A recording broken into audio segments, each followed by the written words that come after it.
కూడి వచ్చిన మీ అందరికీ నా వందనాలు తెలియజేస్తున్నాను. ఈ సమయంలో చదవబడినటువంటి 47వ కీర్తన 4వ వచనం ధ్యానం చేసుకుందాము.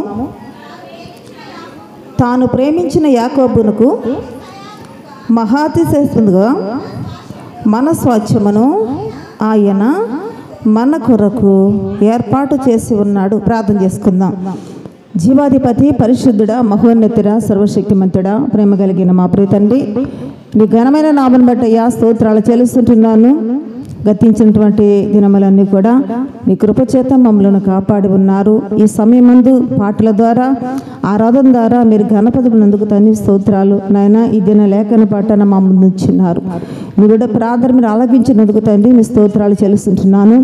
ప్రభా, మేము పరిపూర్ణంగా నీకు లొంగిపోతున్నామయ్యా, కృప చూపండి. ఈరోజు మేము ఇక్కడ నిలబడి ఉన్నామంటే, ఇక్కడ కూర్చుని ఉన్నామంటే ప్రభా, మా శక్తి మా భక్తి ఎంత మాత్రము కాదు నా తండ్రి స్తోత్రాల ప్రభా. అయ్యా నీ కృపను బట్టి బ్రతుకుచున్నావయ్యా. మేము తినే ఆహారము, త్రాగే నీరు, సంచరించే ప్రదేశము, పీల్చే గాలి, ధరించే వస్త్రము నాయన ప్రతి ఒక్కటి నీవన్నది నీవు మాకు ఇచ్చిందే ప్రభా. అయ్యా కృప చూపండి. అందరి బట్టి మేము ఏమి ఇచ్చి రుణం తీర్చలేము నా తండ్రి, కృప చూపండి. ఈ దిన లేఖన పాఠం ద్వారా నీ బిడ్డలతో మాట్లాడుచు ఉండగా నా తలంపులు, నా ఆలోచనలు మీ నామలు మరుగుపరచండి అయ్యా. మీరే పరిపూర్ణంగా మాట్లాడి స్వరము ఎంత దూరం అయితే ఎందరైతే వింటూ ఉన్నారో ప్రభా, ప్రతి వారు హృదయాల్లో మార్పు దయచేసి నీ ఆశీర్వాదం పొందుకునే భాగ్యం దయచేసి మీరే దీవించి కృప చూపండి. క్రీస్తు నామములో ప్రార్థిస్తున్నాం తండ్రి, ఆమేన్. ప్రియులారా, దేవునికి వాక్యానికి వెళ్లే ముందు పోయిన వారం విన్న వాక్యాన్ని ఒకసారి మనం జ్ఞాపం చేసుకుందాము. శపను గురించి మనం ధ్యానం చేసుకుందాం. ప్రియుల, శపలో ఉన్నటువంటి మంచి లక్షణాలు గురించి మనం ధ్యానం చేసుకున్నాము. వినటానికి బాగానే వింటున్నాం, కానీ ప్రియులారా అది ఎంతవరకు అనుసరిస్తున్నాం అనే విషయాన్ని మనము పరిశీలన చేసుకోవాలి. హల్లెలూయా. మనం ఎందుకు వస్తున్నామో దేవుని యొక్క మందిరానికంటే మన యొక్క అక్కర్ల కోసము, మన సమస్యల కోసము, మన రోగాల కోసము, మన బాధల కోసము మనమంతా మంచిగా ఉండాలనే వస్తున్నాం. కానీ ఒక విషయాన్ని గమనించలేకపోతున్నాం ప్రియులారా, అన్నీ ఇస్తున్న దేవునికి నీవు ఆయన ఇష్టాయిష్టాలు కూడా నువ్వు తెలుసుకుంటున్నావా? నీవు ఎలా జీవిస్తే దేవునికి ఇష్టమో, ఎలా ప్రవర్తిస్తే దేవునికి ఇష్టమో, నువ్వు ఏది అడిగితే దేవునికి ఇష్టమో అది కూడా మనం పరిశీలన చేయాలి కదండి. ఎంతసేపు మన దేవుని ఒక బాడీ గార్డ్గా, సెక్యూరిటీ గార్డ్గా, ఇచ్చేవాడిగా తప్ప మనము ఆయన ఇష్టాయిష్టాలు గమనించలేనటువంటి స్థితిలో మనం ఈరోజు ఉంటున్నాం ప్రియులారా. అనేకమైనటువంటి భక్తులు దేవుడు మన ముందు పెడుతూ ఉన్నారు. ఎందుకంటే విని ఏదో సంతోషించి టైంపాస్గా ఉండాలని కాదు, కానీ అందులో కనీసం మనం ఆ జీవిత విధానాన్ని మనం అనుసరించడానికి దేవుడు ఈ పరిశుద్ధ గ్రంథంలోని ఇంతమంది భక్తులు దేవుడు మన ముందు ఉంచినట్టుగా మనం చూస్తూ ఉంటున్నాము. హల్లెలూయా. కాబట్టి ప్రియులారా, మనం ఈరోజు లేఖన పట్టణం ధ్యానం చేసుకోబోతున్నాము. చదవబడిన 4వ వచనం చూస్తూ ఉన్నట్లయితే దేవుడు మనకు ఒక స్వాస్థ్యాన్ని ఏర్పాటు చేశారంట. హల్లెలూయా. ఆ స్వాస్థ్యం అనేది మనకు ఏర్పాటు చేయడం కొరకనే దేవుడు ఈ లోకంలోనికి మనిషి కుమారుడుగా వచ్చి తాను చేయవలసిన పనంతా చేసి తిరిగి పరలోకానికి వెళ్ళి మనము కూడా ఆయన ఉండే స్థలంలో మనం ఉండాలని అవన్నీ కూడా సిద్ధపరిచి ఆ స్వాస్థ్యాన్ని మన కోసం సిద్ధపరిచి తిరిగి మరలా లోకానికి రాబోతున్నాడు. హల్లెలూయా. అందుకనే ఇక్కడ చూడండి, ఇక్కడ రెండో మాట మనం చూస్తూ ఉన్నట్లు 4వ వచనము, ఆయన మన కొరకు ఏర్పాటు చేసి ఉన్నట్టు ఏం ఏర్పాటు చేశారు? ఆయన స్వాస్థ్యాన్ని. స్వాస్థ్యం మనకి ఏంటండి? ఆస్తి మన కొరకు ఏం చేశారట? ఆయన ఏర్పాటు చేశారు. ఈరోజు మీకు చెప్పబోయేటువంటి అంశం ఏంటి ప్రియులారా, మరి కొందరు స్త్రీలను లేక ఒక 5గురు కన్యకలు మీ ముందు పెడతాను ఇష్టపడుతూ ఉన్నాను. కన్యకలు అంటే బుద్ధి లేని కన్యకలు, బుద్ధిగల కన్యకలు అనుకోకండి ప్రియులారా, అది మనకి బాగా నోటెడ్ అయిపోయింది. వాళ్ళ గురించి కాదు. ఈ వాక్యము నేను ఒక 4 సంవత్సరాల కిందట 5 సంవత్సరాలు అయినట్టు అప్పుడు చెప్పినట్టుగా నాకు గుర్తు.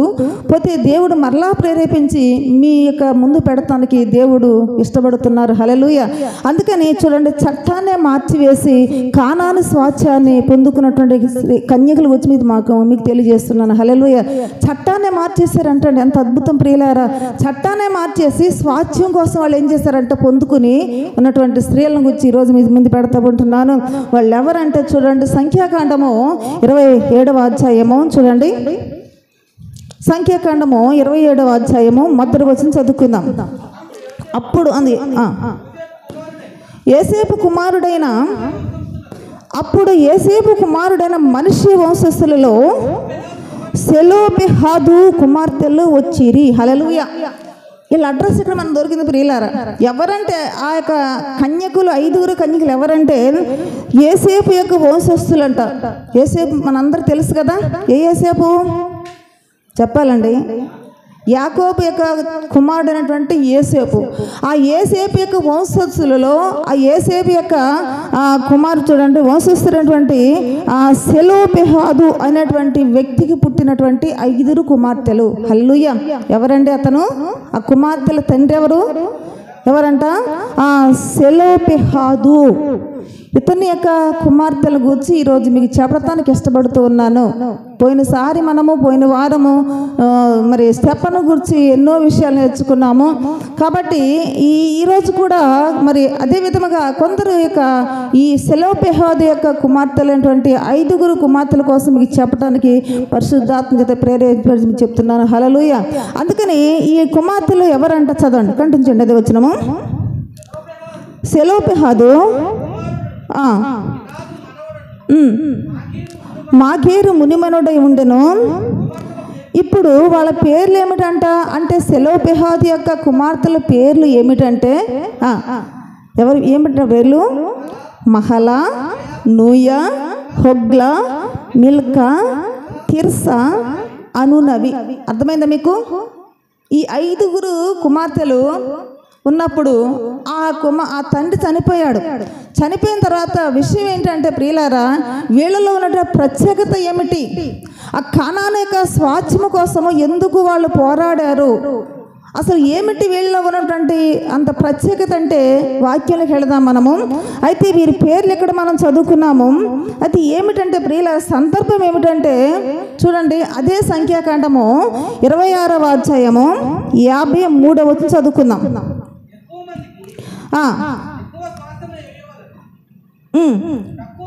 తక్కువ మందికి చూడండి, తక్కువ స్వాస్థ్యం ఇవ్వలను, ఆయా గోత్రములకు స్వాస్థ్యము ఇవ్వలను, చీట్లు వేసి ఆ భూమిని పంచిపెట్టవలను, వారు తమ తమ పితరుల గోత్రముల జనసంఖ్య చొప్పున స్వాస్థ్యమును పొందవలను. హల్లెలూయా. ఈ మాటల్లో ఉన్న అర్థం ఏంటి ప్రియులారా? దేవుడు నిర్గమకాండము 3వ అధ్యాయం తీయనవసరం లేదు, కానీ మోషేకు ఒక వాగ్దానం చేశారు. అదంతా మనకు తెలిసిన విషయమే. ఏమని వాగ్దానం చేశారు? నేను అబ్రహాముకి చేసినటువంటి వాగ్దానము ఇప్పుడు నేను నెరవేర్చబోతున్నాను. ఏం చేశారు అబ్రహాముకి వాగ్దానము అంటే, అప్పటికి మోషేతో మాట్లాడేటప్పటికి 400 సంవత్సరాల క్రితము అబ్రహాముకి దేవుడు వాగ్దానం చేశారు. ఏమని వాగ్దానం చేశారంటే, ఈ యొక్క నీ కడుపులో పుట్టబోతున్నటువంటి కుమారులకు నీ యొక్క సంతానం ఇసుకరేణి వలె విస్తరించబడును. కాబట్టి ఆ స్వాస్థ్యానికి, ఆ యొక్క సంతానానికి నేను ఒక ప్రదేశాన్ని, ఇక్కడ ఈ పాలు తేనెలు ప్రవహించే దేశాన్ని ఇస్తాను, వారు బలమైన జనం అవుతారని ఎన్నో సంవత్సరాల క్రితము అబ్రహాముకి దేవుడు వాగ్దానం చేశారు. హల్లెలూయా. వాగ్దానం చేసిన తర్వాత సంవత్సరాలు గడిచిపోయినవి.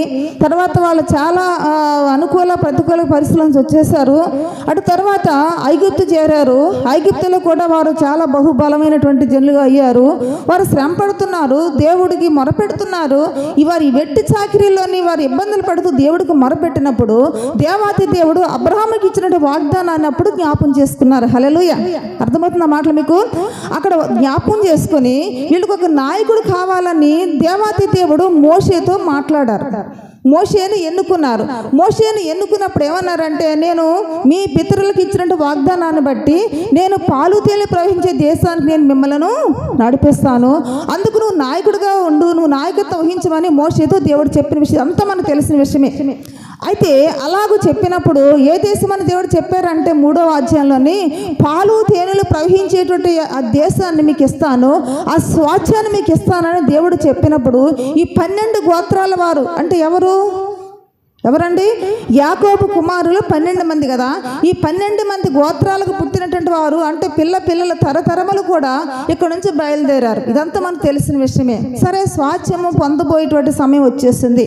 ఇక మోషే ద్వారా నాయకత్వం వహించి తర్వాత వాళ్ళందరూ ఆ 40 సంవత్సరాలు కూడా అరణ్యంలో నడిచిన తర్వాత ఇక స్వాస్థ్యాన్ని పొందుకోటువంటి సమయం వచ్చేసింది. దగ్గరికి వచ్చిన సమయంలోనే ప్రియులారా, ఇక్కడ ఈ యొక్క ఎవరు యోసేపు యొక్క వంశంలో ఉన్నటువంటి ఈ ఎవరు అతనుకున్నా మనము, అతని పేరేంటి, సెలోపెహాదు అని అతనికి 5 కుమార్తెలే ఉన్నారు. అయితే కుమారులు అయితే లేరు. స్వాస్థ్యాన్ని పంచుకునే ముందు అక్కడ చీట్లు వేసి ఎవరెవరికి ఎంత ఇవ్వాలో ఆ స్వాస్థ్యాన్ని పంచమని చెప్పేసి దేవుడే చెప్పారు. తండ్రి స్వాస్థ్యం ఎవరికి వస్తుంది ఆ రోజుల్లో? కుమారులకు వస్తుంది, అంటే కుమార్తెలు. ఒక మాట చెప్పాలంటే ప్రియులారా, కుమార్తెలు లెక్కల్లోకి వచ్చేవాళ్ళు కాదు. స్త్రీలుకి ఎటువంటి అక్కడ మరి విలువ ఉండేది కాదు, గౌరవం ఉండేది కాదు. అంటే వాళ్ళు తిట్టారు కొట్టారు కాదు, కానీ వారు ఎప్పుడు కూడా గుడారంలోనే ఉండాలి.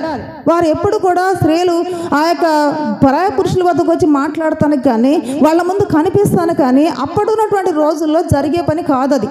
అటువంటి సందర్భంలో ప్రియులారా, అక్కడ ఏం జరుగుతుంది? మన 26వ అధ్యాయం ఏం చదువుకున్నాము అంటే అక్కడ స్వాస్థ్యము పంచుకుంటున్నారు. అంటే ఆ చీట్లు వేసి ఎవరి గోత్రములు ఎంతమంది ఉన్నారు, ఎవరికి ఏ స్వాస్థ్యం ఇవ్వాలి, ఇదంతా పంపకాలు జరిగేటువంటి టైం వచ్చేసింది. అప్పుడు ఇవన్నీ కూడా జరుగుతున్నాడు ప్రియులారా. ఇతను లేడు, కానీ అతనికి ఎవరున్నారు? 5 కుమార్తెలు ఉన్నారు. అక్కడ ఉన్నటువంటి పెద్దలు కానీ ఆ రోజుల్లో లోక సంబంధంగా అక్కడ ఉన్నటువంటి చట్టము కానీ కుమార్తెలకు మరి ఆ స్వాస్థ్యం ఇవ్వటానికి ఒప్పుకోదు, చట్టం అంగీకరించదు. అంటే ఇక్కడ ఉన్నటువంటి పెద్దలు అంగీకరించరు. అటువంటి పరిస్థితుల ప్రియులారా, ఇక్కడ మనము ఎవరిని పరిచయం చేశారు దేవుడు మనకి 27వ అధ్యాయంలో అంటే ఈ యొక్క 5 కన్యకల పేర్లు మనం చదువుకున్నాము. అయితే ఇక్కడ ఏం జరుగుతుంది? ఇక్కడ ఈ 52వ వచనం మనం చదువుకున్నాం కదా, వారికి చీట్లు వేసి భూమిని వారికి పంచిపెట్టమని ఇక్కడ దేవుడు మోషేకి తెలియజేస్తున్నారు. ఆ విషయము ఎవరు విన్నారు? ఈ 5 కన్యకి తెలిసింది. అయ్యో, మన తండ్రి చనిపోయాడు, మనకు ఒక సహోదరులు లేరు, మరి స్వాస్థ్యం పోతుంది, మనము కూడా పాలుతుల ప్రపంచ దేశాన్ని ప్రవేశించాలి కదా. అంటే ఆ స్వాస్థ్యం మనకు కావాలి, ఆ స్వాస్థ్యంలో మనకు కూడా హక్కు ఉండాలి. మనం పంచుకోకపోతే ఎలా కుదురుతుంది? మనకు కూడా ఆ యొక్క హక్కు ఉండాలని చెప్పేసి వీళ్ళు 5 కూడా ప్రియులారా మరి చక్కగా మాట్లాడుకుని ఉండొచ్చు.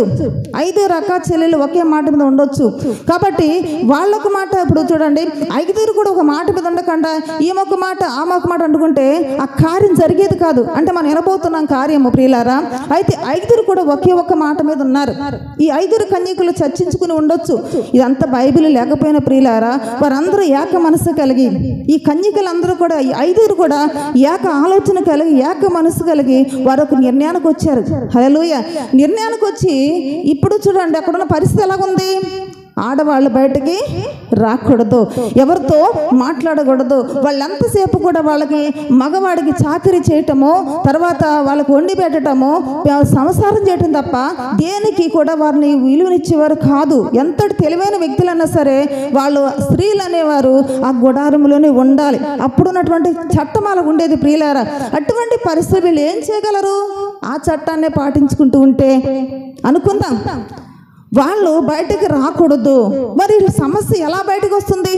వీళ్ళు స్వాస్థ్యాన్ని పొందుకున్నటువంటి ఈ యొక్క ఆశ ఎలా తీరుతుంది? అంటే వారిలో ఒక ధైర్యం ఉండాలి, వారిలో ఒక తెగింపు ఉండాలి. అర్థమవుతుంది మీకు ప్రియులారా? అందుకని ఇప్పుడు మనం చూస్తూ ఉన్నాం చూడండి, ఇక్కడ 27వ అధ్యాయము ఇప్పుడు 2వ వచనం చూడండి. వారు ప్రత్యక్షపు గుడారము యొక్క ద్వారము యొద్ద ఎక్కడికి వచ్చేసారు? వారు 5 ఎక్కడ వచ్చారండి? డైరెక్ట్గా వచ్చేసారంట. మోషే ఉన్నటువంటి ప్రత్యక్ష గుడారం దగ్గరికి వచ్చేసారు. అంటే నేనేమంటానంటే ఆలోచిస్తే నాకు వచ్చినటువంటి తలంపు ఏంటంటే ప్రియురాలు వీళ్ళకు తెగింపు వచ్చేసింది అనుకుంటున్నాను. హల్లెలూయా. ఏమొచ్చింది చెప్పండి? ఏమన్నా సరే మనం వెళ్ళిపోతాము, మోషే గారి దగ్గరికి వెళ్తాము, అక్కడ ఉన్న పెద్దల దగ్గరికి వెళ్తాము, అక్కడ అహరోను ఉంటాడు, లేక దేవుని యొక్క సన్నిధి ఇక్కడ ఉంటుంది కాబట్టి మనం మనుషుల యొక్క తట్టు చూడదు, డైరెక్ట్గా దేవుని యొక్క సన్నిధికి వెళ్ళిపోదాం అనుకున్నారు. హల్లెలూయా. ఈ ఆలోచన వారికి రాకుండా, తెగింపు రాకుండా అక్కడికి వచ్చారండి. అంటే చూడండి, ఈ తెగింపు అనేది వచ్చి ఎక్కడ నిలబడ్డారంటే వారు ప్రత్యక్షపు గుడారం యొక్క ద్వారముల వద్ద నిలబడ్డారంట. హల్లెలూయా. బయటికి రాకూడనటువంటి ఆ కన్యకులు, ఈ స్త్రీలు డైరెక్ట్గా ఎక్కడికి వచ్చారు తెలుసా? దేవుని యొక్క మందిరం యొక్క ప్రత్యక్ష గుడారం యొక్క ద్వారం వద్ద నిలిచిన్నారు. అంటే మీకు దానికి ఇంకా మీకు అర్థం చెప్తాను చూడండి. ఆదికాండము 18, ఇది ఇలా ఉంచండి. ఆదికాండము 18వ అధ్యాయము 9వ వచనం చూడండి ఒకసారి. 18:9. వారు అతనితో నీ భార్య అనే శారా ఎక్కడ ఉన్నదని అడుగగా ఎవరు అడుగుతున్నారు? సందర్భం ఏంటంటే ప్రియులారా, దేవుడు ముగ్గురైన దేవుడు ఒక్కడుగా ఇక్కడ అబ్రహాం దగ్గరకు వచ్చినప్పుడు, అబ్రహాము విందు చేసినప్పుడు వారు అడుగుతున్నారంట, నీ భార్య శారా ఎక్కడ ఉంది అని అడుగుతున్నారు. అంటే దీని అర్థం ఏంటంటే అప్పటికి శారా బయటకు కూడా రాలేదు, లోపల వంట చేసింది, ఆహారం సిద్ధపరిచింది, రొట్టెలు తయారు చేసింది, అంతా లోపలుండే పంపిస్తుంది తప్ప బయటికి మాత్రం కనిపించలేదు. అప్పుడు వారు అడుగుతున్నట్టు వచ్చినటువంటి ముగ్గురు మనుషులు ఇక్కడ అబ్రహాముతో మాట్లాడుతున్న మాట ఏంటంటే, అబ్రహాం నీ భార్య అయినటువంటి శారా ఎక్కడ ఉన్నదంటే, ఇప్పుడు అబ్రహాం ఏం చెప్పాడు చూడండి. అతడు అదిగో గుడారములో ఉన్నదని చెప్పిన. ఎక్కడుందంట? గుడారములో ఉన్నది.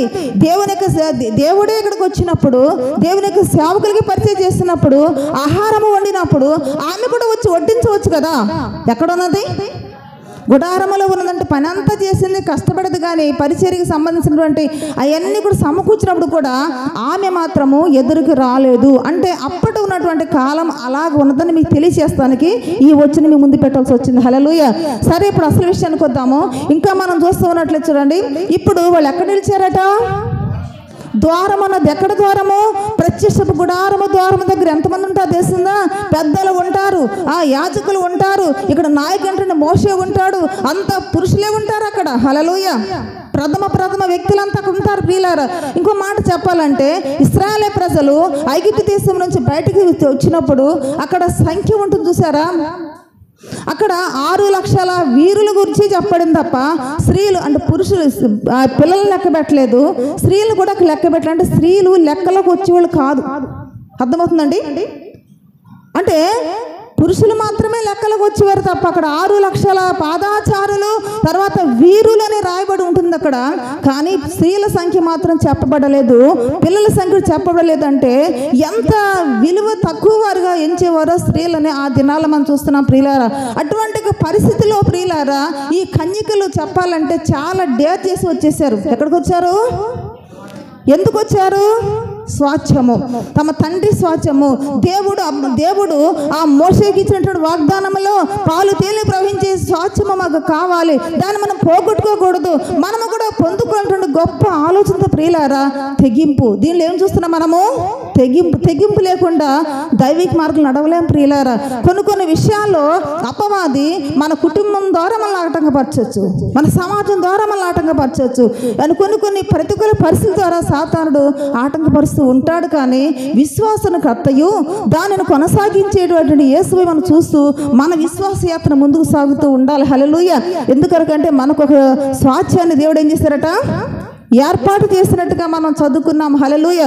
పోతే ఇక్కడ మనం చూస్తున్నాం ప్రియులారా, ఒక విశ్వాసకు ఏమి అవసరమో, దేవుని యొక్క రాజ్యానికి మనం ప్రవేశించాలంటే, దేవుని యొక్క స్వాస్థ్యాన్ని మనం పొందుకోవాలంటే, ఈ స్త్రీలలో మనం ఏ నేర్చుకున్నాం ఈ సమయంలో? వారు తెగించి ఆ గుడారములోంచి పరపురుషులైనటువంటి అక్కడ వచ్చేసారు ప్రియులారా. అంటే తప్పుడు ఉద్దేశం రాలేదు ప్రియులారా. వారు తండ్రి యొక్క స్వాస్థ్యాన్ని వారు కూడా సమకూర్చుకోవాలి, తండ్రి యొక్క స్వాస్థ్యంలోని వారు కూడా హక్కు ఉందన్నటువంటి విషయాన్ని వారు గుర్తించి మనము దానిని పోగొట్టుకోకూడదు.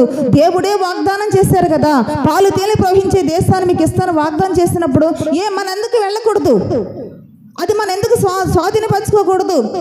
ఇది మనుషుల యొక్క ఆలోచన అయితే కానీ దేవుడికి సమస్య అనుకున్నారేమో. దేవుడి పట్ల ఎంత విశ్వాసాలకు ఉన్నదో ప్రియులారా. హల్లెలూయా. అందుకని ప్రతి వ్యక్తికి విశ్వాసం కూడా ఏమి అవసరం అంటే తెగింపు. ద్వితీయోపదేశకాండం చూద్దాం ఒకసారి. చూడండి, ద్వితీయోపదేశకాండము 2వ అధ్యాయము 30వ వచనం చూడండి, చివరి మాట అనుకుంటా.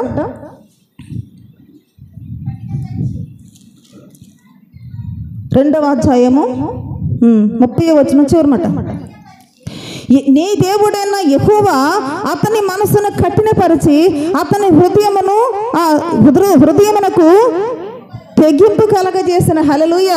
దేవుడు ప్రియులారా ఎంత అద్భుతమైన దేవుడు అంటే, ఒక్కొక్కసారి మంచి విషయాలు కూడా దేవుడు మన జీవితాల్లో తెగింపిస్తూ ఉంటాడు. ఇంకొక విషయం ఏంటంటే, మన జీవితాల్లో ఒక మంచి చేటు కొరకు ఎదుటి వారి హృదయాలు కూడా కఠినపరుస్తూ ఉంటాడు. దానికి ఉదాహరణ ఎవరంటే ప్రియులారా, ఫరో హృదయాన్ని దేవుడు ఒక్కోసారి కఠినపరిచారు, ఒక్కొక్కసారి మెత్తపరిచారు.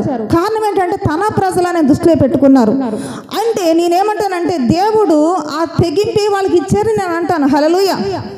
అంటే ఆ యొక్క 5 కన్యకలకు ఈ తెగింపు ఎలాగొచ్చిందంటే వారు దేవుని పట్ల కలుగున విశ్వాసమును బట్టి, వారు దేవుని పట్ల కలుగున భక్తి పాల బట్టి వారికి ఈ ఆలోచన అట్లాగే తెగింపు అనేది వచ్చింది. ఎందుకంటే ఇక్కడ వాక్యం చెప్తుంది కదా, ఏం చెప్తుంది ఇక్కడ మనం చదువుకున్నాం కదా, మరొకసారి మాట చదవండి. దేవుడైన యెహోవా, నీ దేవుడైన యెహోవా అతని మనసును కఠినపరిచి అతని హృదయమునకు తెగింపు కలగజేస్తాను. అంటే ఇప్పుడు ఈ సెలోపెహాదు కుమార్తెలు కూడా దేవుడు చక్కని తెగింపు గల మనసు ఇచ్చినాడు. దేవుని ఉద్దేశంలో వారికి స్వాస్థ్యం ఇవ్వాలని, దేవుని ఉద్దేశంలో వారు కూడా ఆ యొక్క పాలుతెల ప్రపంచ దేశానికి వెళ్ళాలని ఉన్నది. కాబట్టి మనుషులు ఏర్పాటు చేసిన చట్టాన్ని దృష్టిలో పెట్టుకోకుండా వారు ప్రియులారా ఉన్నటి కొరకు వారికి ఏమి ఇచ్చాడంటే దేవుడు ఏమిచ్చారట, తెగింపు గల మనసు ఇచ్చినట్టు మనం చూస్తూ ఉంటున్నాము. ఇంకా మనం చూస్తూ ఉన్నట్లయితే మొదటి సమయాల గ్రంథము 19వ అధ్యాయం చూడండి ఒకసారి. మొదటి సమయాల గ్రంథము 19వ అధ్యాయము 5వ వచనం చూడండి.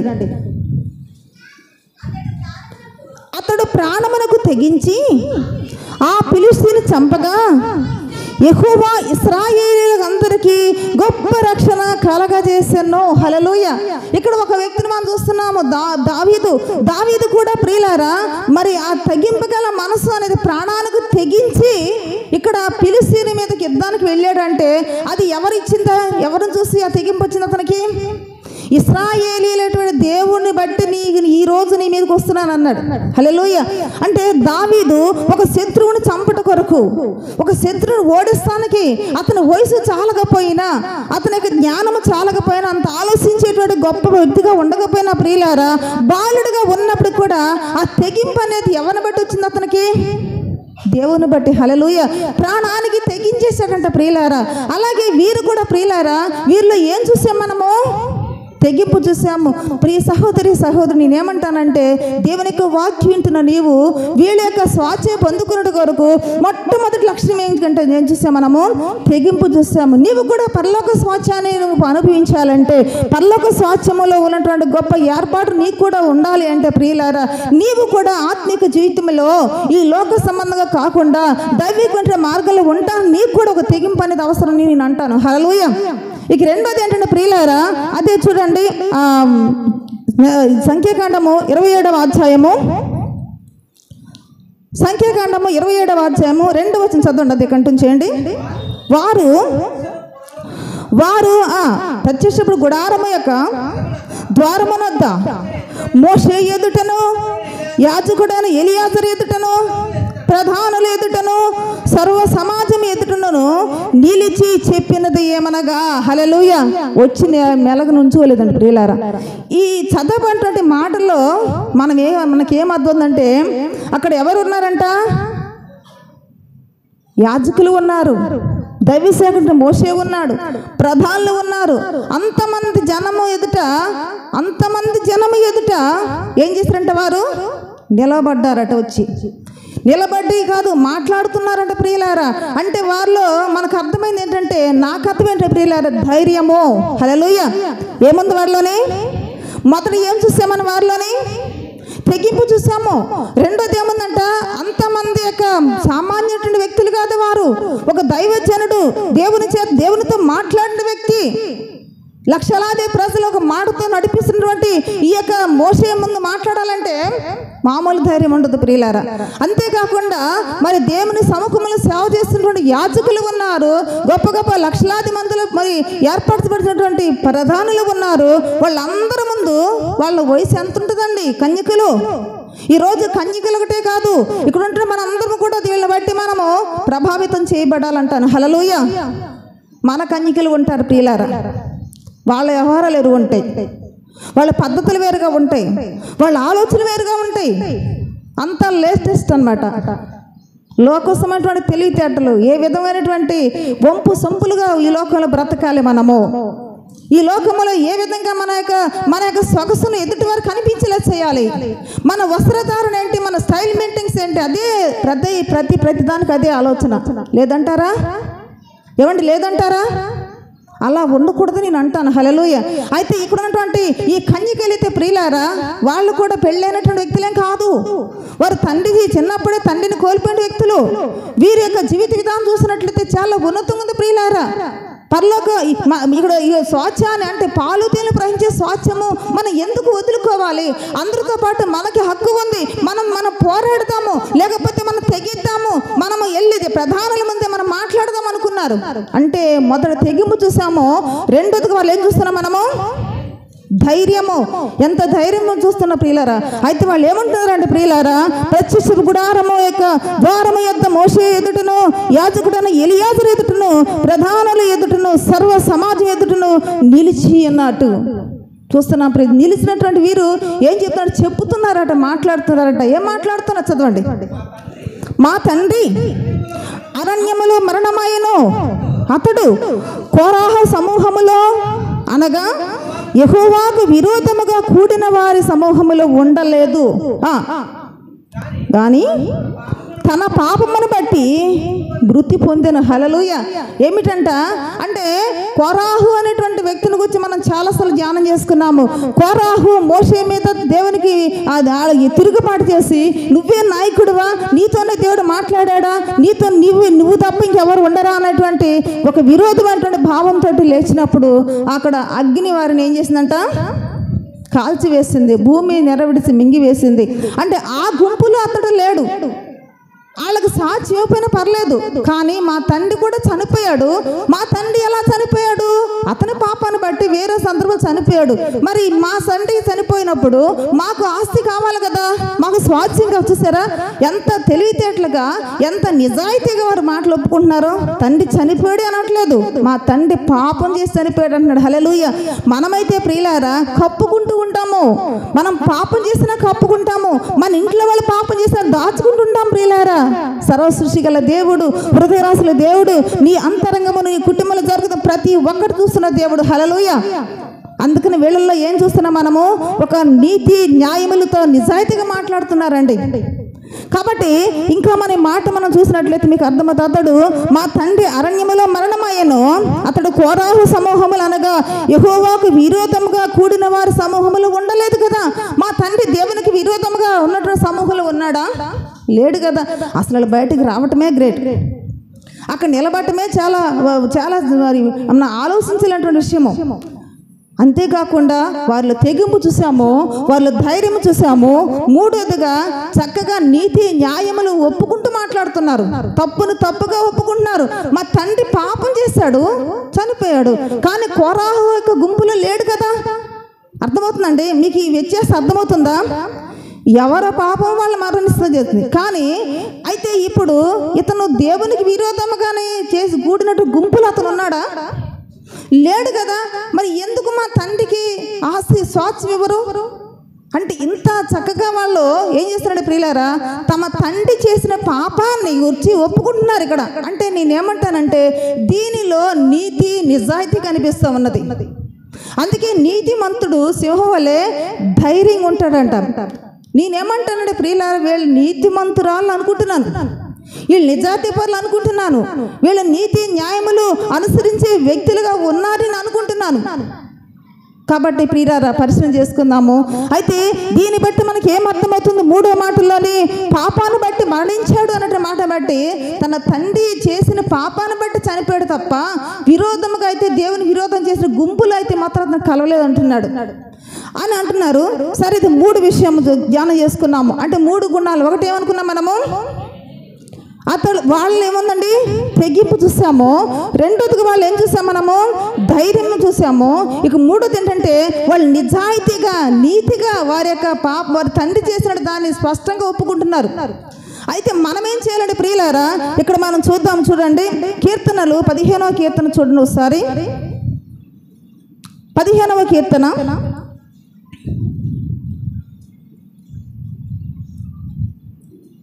2వ వచనం. యథార్థమైన ప్రవర్తన కలిగి నీతిని అనుసరించుచు హృదయపూర్వకముగా నిజము పలుకువాడే. హల్లెలూయా. దేవుడు ఎవరిని ఇష్టపడతారట? యథార్థత కలిగి నీతిని అనుసరించి నిజాన్ని పలికిన వారిని దేవుడు ఇష్టపడతారంట. అంటే ఇప్పుడు వీళ్ళేం చేశారు చెప్పండి? యథార్థంగా నిజం పలికారు. వాళ్ళు నిజం పలికారు కాబట్టి అది అందరూ కూడా మాట్లాడే స్థితిగా వారు మాట్లాడే సత్యాన్ని దేవుడు గ్రహించినారు. హల్లెలూయా. కాబట్టి ఇప్పుడు మనం 3 విషయాలు మనం చూసాం కదా. ఈ మూడోది ఏంటంటే నీతి న్యాయములు యథార్థత అనేది ఈ కన్యకల్లో మనం చూసాం ప్రియులారా. ఇంకొక మాట చూస్తూ ఉన్నట్లే చూడండి, ఆదికాండము 18వ అధ్యాయంలోని అబ్రహాము ఏం చేశాడో మనం చూద్దాం ఒకసారి. నీతి న్యాయములు అనే దాని గురించి మీకు చెప్పడానికి ఈ వచనం చూస్తున్నాం చూడండి. 18వ అధ్యాయము ఆదికాండము 18:19 చూడండి ఒకసారి. ఎట్లనగా యెహోవా అబ్రహామును గూర్చి చెప్పినది అతనికి కలుగు చేయనట్లు తన తరువాత తన పిల్లలను తన ఇంటి వారును నీతి న్యాయములు జరిగించుచు యెహోవా మార్గమున గైకొనుటకును అతడు వారికి ఆజ్ఞాపించినట్లు నేను అతనిని ఎరిగి ఉన్నానని. హల్లెలూయా. అబ్రహాముని దేవుడు ఎలా ఎరిగారట? ఎలా ఎరిగారంటే ప్రియులారా, అబ్రహాము తన పిల్లల తరతరములు కూడా నీతి న్యాయములు జరిగించేవారు ఉంటకు వాళ్ళని ఏం చేసేవారట? ఎప్పటికప్పుడు ప్రోత్సహిస్తూ ఉండేవాడు. ఎప్పటికప్పుడు దేవునికి చెబుతూ ఉన్నాడు, నీతిని ఎలా అనుసరించాలో, మనము ఇలా న్యాయంగా తన ఒక్కడే కాకుండా తన ఇంటి వారు కూడా ఉంటున్నట్లు అలాగ ఆజ్ఞాపించూ ఉండేవాడు. ఎవరండి? ఎవరు? అబ్రహాము. ఇదంతా ఎవరు ఎరిగారట? దేవుడు ఎరిగాడు. అంటే ఇప్పుడు తన తండ్రి పాపం వల్ల చనిపోయాడు కానీ, లేకపోతే కోరాహు చేసినట్టు పాపంలో తిరుగుబాటు చేసిన గుంపులో ఉండలేదనే మాటలో ఎంత నీతి న్యాయం ఉన్నదనే విషయాన్ని దేవుడు ఎరిగి ఉన్నట్లుగా చూస్తున్నాం. హల్లెలూయా.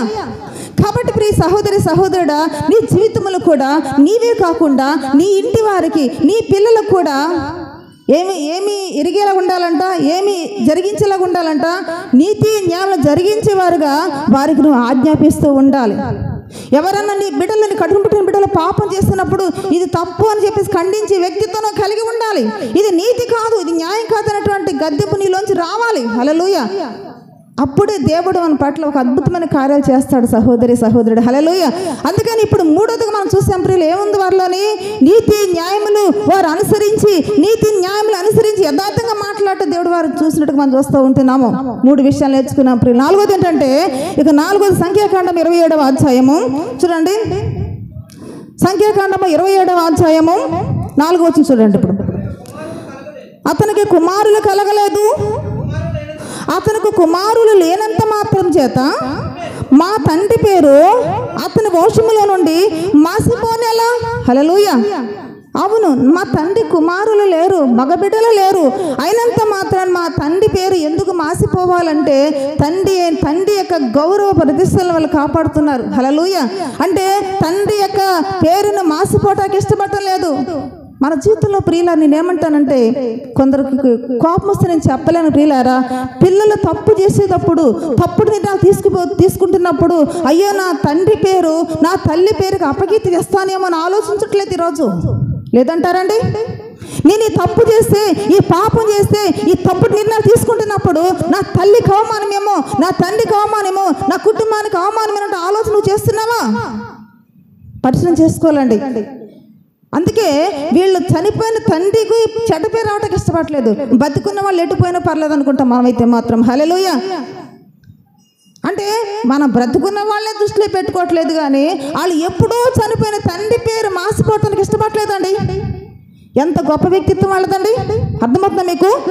కాబట్టి ప్రతి ఒక్క చూడండి, నేనేమంటే చాలాసార్లు చెప్పాను కదా, కొందరు భక్తులను దేవుడు బైబిల్ గ్రంథంలో ఎందుకు రచించారంటే, ఎందుకు వారిని ముద్రించారంటే ప్రియులారా, వాళ్ళని బట్టి వాళ్ళ ద్వారా దేవుడు మనతో మాట్లాడుతూ ఉంటారు. వాళ్ళ ద్వారా వాళ్ళ జీవిత ఆశయాలు నీకు అవసరం కాబట్టి, వాళ్ళ జీవిత విధానం నీ పిల్లలకు అవసరం కాబట్టి, వాళ్ళు మాట్లాడే మాట నీకు అవసరం కాబట్టి, వాళ్ళు తీసుకున్న నిర్ణయాలు నీ కుటుంబానికి చేరుకున్నాం కాబట్టి దేవుడు అందుకే వారిని బైబిల్ గ్రంథంలో ముద్రించడం చూస్తూ ఉంటున్నాం. కాబట్టి నా ప్రియ సహోదరి సహోదరుడు వాళ్ళు అంటున్నారు కదా, నా తండ్రికి కుమారు లేనంత మాత్రానే మా తండ్రి యొక్క పేరు ఎందుకు మాసిపోవాలి? మా తండ్రి పేరు మీ వంశం నుంచి ఎందుకు కొట్టివేయబడాలి? ఎంత చక్కగా మాట్లాడుతున్నారండి. అంటే ఆచితూసి మాట్లాడుతున్నారు. నేనేమంటానంటే అది చక్కని జ్ఞానం అంటాను, తెలివితో జ్ఞానంతో కూడా తెలివి అంటాను. హల్లెలూయా. అందుకే ప్రతివాడు మాట్లాడటానికి నిదానించేవాడుగాను ఆ కోపడి మాట్లాడితే ఎలా ఉండాలంటే మనము ఆలోచించి మాట్లాడాలట. మనకేంటంటే కోపం ముందు ఉంటుంది, ముందు కోపాన్ని ప్రదర్శిస్తూ ఉంటాము, తర్వాత మాట మాట్లాడతాము. ఇంకెందుకు అంత ఒలగబోసిన తర్వాత అర్థమవుతుందండి. ఆలోచించి మాట్లాడాలి, ఆలోచించి నిర్ణయాలు తీసుకోవాలి, ఆలోచించి కోపాన్ని ప్రదర్శించాలి. కోపపడు కానీ పాపం చేయొద్దు. మనం ఏం చేస్తామంటే పనికి మళ్ళీ కోపాన్ని ప్రదర్శిస్తూ ఉంటాము, తర్వాత ఇదా అలాగా అంటాం. అప్పటికే ఆల్రెడీ ఎదుటి వాళ్ళ గుండె కూని అయిపోద్ది. అవునా కదా చెప్పండి. కాబట్టి వీళ్ళు ఏం చేస్తారంటే ప్రియులారా, ఆలోచించి ఇంటి దగ్గర ఆలోచించుకుని ఉంటారు, లేక దేవుని దగ్గర ప్రార్థన చేసి ఉంటారు. అయ్యా ఏంటి మా పరిస్థితి, మాట్లాడడానికి జ్ఞానం ఇవ్వు, నీ దాసులంటే మోషే వద్దకు వెళుతున్నాము, ఏం మాట్లాడాలో మాకు చక్కని జ్ఞానం ఇవ్వని ఒకవేళ వాళ్ళు ప్రార్థించకుండా వచ్చి ఉంటారంటారని చెప్పాలి. మీరు ప్రార్థన చేసి దేవుని అడిగి దేవుని దగ్గర జ్ఞానం పొందుకుని దేవుని దగ్గర తెలివితేటలు పొందుకుని వచ్చి ఉంటారని నేను అనుకుంటున్నాను. ఇవన్నీ ఇక్కడ లేకపోయినప్పుడు కూడా హల్లెలూయా.